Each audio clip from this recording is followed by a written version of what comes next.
Batseba vem, Davi se deita com ela engravida, ele manda Urias para o campo de batalha, Urias morre, e me parece que Davi quer se tornar assim, alguém bem reconhecido, porque ele vai se casar com uma mulher de seu oficial. Tudo parece resolvido, até que Deus resolve dizer por que aconteceu. E eu confesso a você que até tempos atrás eu não entendia, até ler 2 Samuel, capítulo 12, verso 1, que diz assim: E o Senhor enviou Natã a Davi, e apresentou-se ele a Davi e disse: Havia numa certa cidade 2 homens, um rico, outro pobre. O rico Davi, o pobre Urias. O rico possuía muitas ovelhas e vacas, todas as esposas que Davi tinha. Mas o pobre não tinha coisa nenhuma, senão uma pequena cordeira que comprara e criara, e tinha crescido com ele, com seus filhos, do seu bocado comia, do seu copo bebia, e dormia no seu regaço, e a tinha como filha. Essa ovelhinha é Batseba, a mulher de Urias. E vindo um viajante ao homem rico, peraí, bom, eu vi que Davi ficou em casa, no palácio, eu vi que ele acordou, eu vi que ele foi dar uma voltinha, que viu Batseba tomando banho, que chamou o seu criado, que pediu informações, que trouxe Batseba, que se deitou com ela, mas eu não consigo enxergar o viajante. Ele não aparece na história original lá. Me parece que o viajante é alguém que chegou no palácio de Davi sem ele notar, sem ele ver. Me parece que tem uma intenção que ela inicialmente não pretende ser mostrada às claras. Eu confesso a você que antes de Natã dizer que tinha um viajante na casa do homem rico que é Davi, eu não consigo notá-lo. Segundo Natã, o que vai ser feito não é para satisfazer Davi, mas sim o viajante. Segundo a mensagem narrada por Natã, tem um viajante. Talvez você não consiga enxergá-lo aqui, mas se você for um pouquinho mais à frente, talvez você o encontre no livro de Jó. De onde vem Satanás? De rodear a terra, de passear por ela. O que eu ando procurando é um lar que me receba, uma mente que me receba, um ministério que me receba, uma família que me receba. Porque o viajante, ele já esteve na casa de muita gente, mas ele é só um viajante, ele não tem o propósito de residir na sua casa, porque ele tem mais coisa para fazer, destruir a vida de outras pessoas. O que ele passa é para destruir sua vida, vai embora e deixa você com a conta para pagar. Escute só. Quando nós olhamos para esse texto, o que nós vemos? Nós vemos Natã narrando que um viajante chega na casa de Davi. E o que ele faz com Davi? Mexe com seus hormônios. Davi tinha mulher, e muitas, não eram poucas. Se ele ficou excitado, por que é que não deitou com uma de suas mulheres? Porque o desejo que veio para ele não era para agradar a Deus, era comida de viajante. E comida do viajante é desobediência. O propósito do viajante é causar escândalo, é destruir a sua reputação, é destruir a sua família. Isso não significa que você não é um homem bom, uma pessoa boa. Isso não significa que você não é alguém que não seja sério. Isso pode indicar apenas que você foi alguém displicente, que não foi capaz de notar que o seu inimigo mudou o campo de batalha. E quando ele mudou o campo de batalha, ele pegou você desprevenido.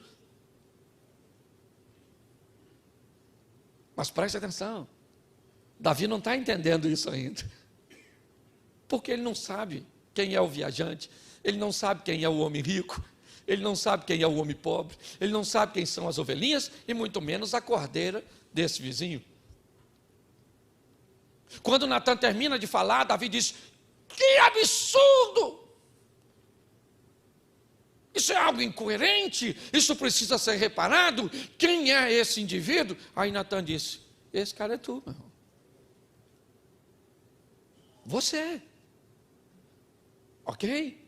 Você tem todas as mulheres, Urias tinha uma só. Você, preste atenção, ele consegue olhar para ele. Profeta Isaías, no ano em que morre o rei Uzias, eu vi o Senhor, e quando eu vi o Senhor, o que eu disse? Ai do pastor Silas? Ai do pastor Gerson? Não, porque na presença de Deus eu não olho para a vida dos outros, eu olho para a minha.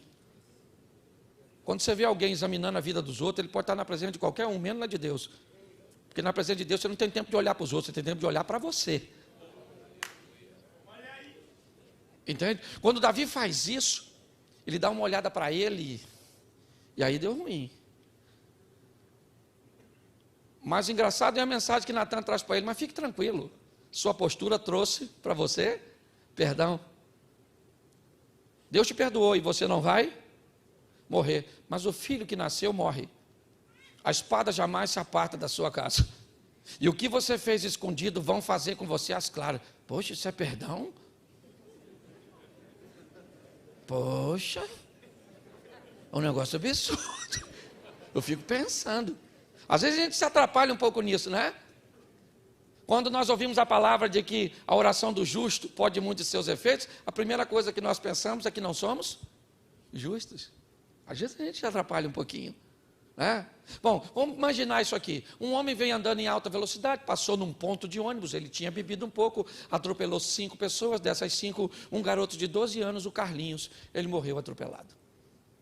Esse homem é preso, é levado a julgamento e pega 20 anos de prisão. A turma está toda com o rosto do menino na camiseta, então o pai do menino vai ser entrevistado, e na entrevista o pai do menino diz: não vai trazer meu filho de volta, mas pelo menos a justiça foi feita. Ele pegou 20 anos, a justiça não foi feita. A justiça só pode ser feita depois que ele cumprir os 20 anos. Porque sentença e justiça são duas coisas totalmente diferentes. É muito importante nós entendermos que nós somos justificados. Cristo fez justiça. Isso no mundo espiritual pode perder o efeito, porque nós fomos perdoados. Mas no mundo físico tem consequências. E Davi vai ter que pagar por ela. Hoje muitos líderes religiosos se esquecem disso. Você cai, cai. Isso.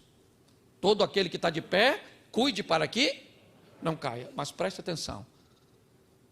No mundo espiritual, Deus te perdoa. Mas no mundo físico, você vai ter que pagar. Aí tem camarada que cai e quer disciplinar a si mesmo. Tem gente que cai e não quer colher os frutos daquilo que veio sobre o ato do acontecido. E por quê? Porque um visitante passou. Porque agora cadê o visitante? Quando Natan chega lá, ele foi embora, ele só veio visitar. A comida era para ele, Batseba foi para ele. Senão Davi se deitava com uma de suas mulheres, mas aí não tinha pecado. Se Davi se deita para uma das suas mulheres, ou com uma de suas mulheres, era para satisfazer seu desejo, que era legítimo. E o era, mesmo se deitando com Batseba, simplesmente foi para o caminho equivocado. Esse é um grande alerta que eu queria deixar hoje. Por quê? Porque me parece que o viajante não está mais na casa de Davi. Ele saiu de lá. E eu vou falar para você, sério, eu já vi o viajante chegando na minha casa. Muitas vezes eu já vi discussões entre eu e minha mulher que ninguém ganhava. No meio da discussão eu falava: mas nós estamos discutindo por quê? Por que é que nós estamos entrando nessa briga? Você não ganha nada, eu não ganho nada. Aí eu descobri que quem ganhava era e depois ele ia embora. E eu tinha destratado minha esposa, tinha me comportado mal com meu filho, tinha entrado muitas vezes numa questão que não precisava na igreja, porque o viajante ele continua aí, frequenta a igreja. E a melhor maneira de repreendê-lo, ou pelo menos de fazer com que ele fique o menor tempo possível na sua casa, na sua vida, é trazer para a sua casa um residente. Alguém que não é apenas um visitante, alguém que veio para ficar.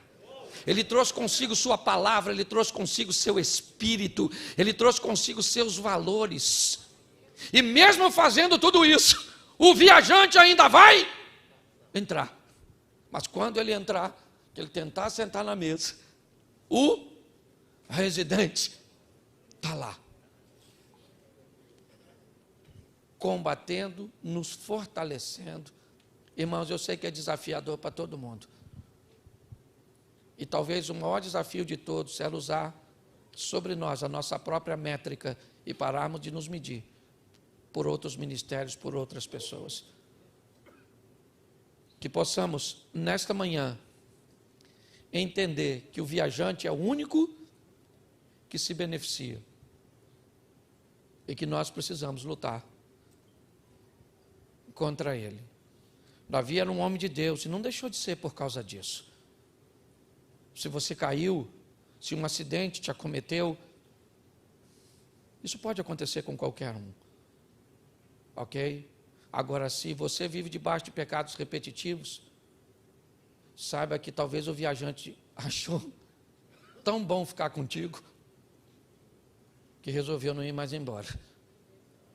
Ele deixou de ser um viajante e começou a ser um residente. Porque tem gente que você olha e diz, cara, não dá para entender. É uma vez, duas vezes, três vezes. Feche seus olhos. Senhor, em nome de Jesus, nós somos seus servos e a nós o Senhor tem confiado o guardar, o cuidar da tua igreja. O Senhor tem confiado o teu nome sobre nós. Nós somos chamados teus servos, nós somos chamados teus filhos, ó Pai.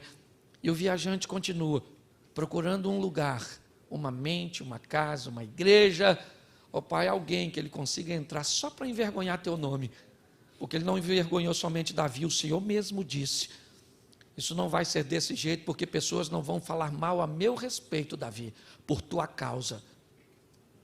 Senhor, em nome de Jesus, sustenta-nos, sustenta o nosso casamento, para que não venhamos falhar, ó Deus, e envergonhar o teu nome num adultério, num divórcio. Sustenta, Senhor, a nossa vida financeira, para que não venhamos envergonhar o teu nome num escândalo, ou ao ficarmos devendo, ó Pai, não cumprimos com os nossos compromissos. Sustenta-nos, ó Deus, com a nossa parte emocional. Ajuda-nos, ó Deus, em nome de Jesus, ó Pai, sustenta-nos, porque sabemos que o viajante pode até nos visitar, mas vai ser muito rápido, Senhor, porque nós vamos colocar o Senhor que mora para conversar com Ele. Te damos graças por tudo, Senhor. Continua sustentando a tua igreja, o teu povo, os teus filhos, porque com certeza os melhores tempos da igreja estão por vir. Em nome de Jesus, te damos graças por tudo, em o nome de Jesus. Amém. Você pode dizer amém? Deus abençoe. Pastorzão.